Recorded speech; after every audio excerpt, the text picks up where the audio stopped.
It's a new year and a new chance for you to make a fresh start with your compliance. For the next 31 days on the FCPA Compliance Report, we're going to be bringing you a daily tip, strategy, or idea that you can use to improve your program. Here's your host, Tom Fox, the Compliance Evangelist. Day 12, Financial Incentives for Compliance. One of the areas that many companies have not paid as much attention to in their compliance program is compensation. However, the DOJ and SEC have long made clear that they view monetary structure for compensation, rewarding those employees who do business in compliance with their employers' compliance programs, as one of the ways to reinforce the compliance program and indeed the message of compliance. As far back as 2004, then SEC Director of Enforcement Stephen Cutler noted that integrity, ethics, and compliance needed to be a part of promotion, compensation, and evaluation process. He said, at the end of the day, the most effective way to communicate that doing the right thing is a priority is to reward it. The 2012 FCPA guidance stated the DOJ and SEC recognize that the positive incentives can also drive compliant behavior.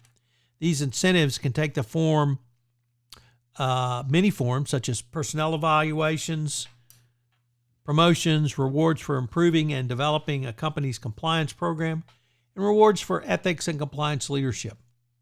The same concept around compensation and incentives was brought forward in the 2019 guidance under the section Incentives and Discipline, which reads, Incentive systems. Has the company considered the implications of incentives and rewards on compliance?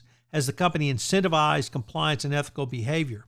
Have there been specific examples of actions taken as a result of compliance and ethical considerations, such as promotions or awards denied? Who determines the compensation, including bonuses, as well as discipline and promotion of compliance personnel? The first question posed in the 2019 guidance requires you to start with a basic question of what does your employee compensation consist of?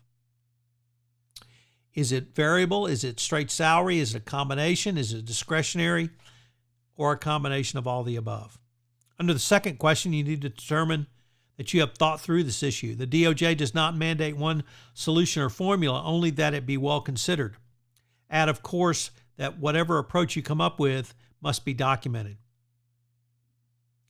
A good way to start, a good starting place is from the Harvard Business Review article, The Right Way to Use Compensation, which discussed the design and implementation of an employee compensation system to drive certain behaviors. The article lays out a framework for a CCO or a compliance practitioner to operationalize compensation as a mechanism in any best practices compliance program. As your compliance program matures and your strategy shifts, it is critical that the employees who bring in revenues, i.e. the sales force, understand and behave in ways that support the new strategy. The sales compensation system can help ventures achieve that compliance. The prescription for you as the compliance practitioner is to revise the incentive system to focus on the employees on the goals of your compliance program. This may mean that you need to change incentives as the compliance program matures, from installing the building blocks of compliance to integrating anti-corruption compliance within the DNA of your organization. There are three questions which you should ask yourself in modifying compensation structure. First, is the change simple? Second, is it the change aligned with the company values? And third, what is the effect on behavior immediate due to the change? So keeping your compensation plan simple is the simplicity prong. The simplest way to incentivize employees is to create metrics that they readily understand and are achievable in the context of your compliance program. Under alignment, you need to state the most important compliance goal your entity wants to achieve. From there, you should determine how your compensation program will be aligned with that goal. The beauty of this alignment is that it works with your sales force throughout the entire organization, whether employee-based or through third parties such as agents, reps, channel ops partners, or distributors. Immediacy. It is important that the structures be put in place immediately, but in a way that incentivizes employees. As part of this immediacy, there must be sufficient communication with your employees. In the world of employee compensation incentives, there should be transparency as to expectations. Under the third question from the 2019 guides, you need to have documented examples where additional compensation or promotions were made to employees who did business ethically and in alignment with corporate compliance program.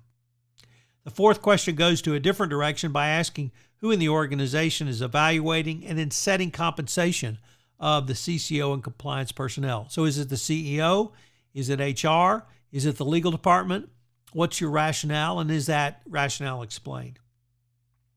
Obviously, the power of a compensation plan is to motivate employees not only to sell more, but to act in ways that support the company's business model and overall culture and values. For the compliance practitioner, one of the biggest reasons is to first change a company's culture to make compliance more important and then integrate that into the very DNA of your organization. But you must be able to evolve your thinking and professionalism to recognize the opportunities to change, then adapt your incentive program to make the doing of compliance part of your company's everyday business practices. So what are today's three key takeaways? Well, it's interesting that both the DOJ and SEC have long advocated compensation as a way to motivate employees into ethical and compliant behaviors. As far back as 2004, the chief of enforcement of the SEC was talking about employee incentives. And that's really quite a long time in the FCPA world, now over 15 years. If you haven't gotten this message, this needs to be incorporated into your compliance program, whether it be in your salary or discretionary bonus, really ASAP. 2, the compliance aspects of your compensation structure need to be simple and easy for your employees to understand. So what are the metrics you have for them? How do they know whether they've adequately handled the portion of their compensation which is dedicated to compliance and ethics? It's going to be a critical issue for you going forward. And finally, have full transparency in your compensation structure. Make it not only simple and easy for employees to understand, but keep it transparent so that they can continue to measure. If you have metrics in place that they can meet throughout the year, keep them apprised of those metrics and let them know how they're doing. If they have to wait till December to try to catch up, it's going to be a very long and hard road to hoe for them going forward. I hope you've enjoyed day 12 of 31 Days to a More Effective Compliance Program.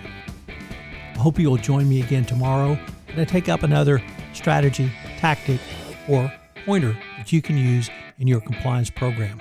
31 Days to a More Effective Compliance Program is a production of the Compliance Podcast Network.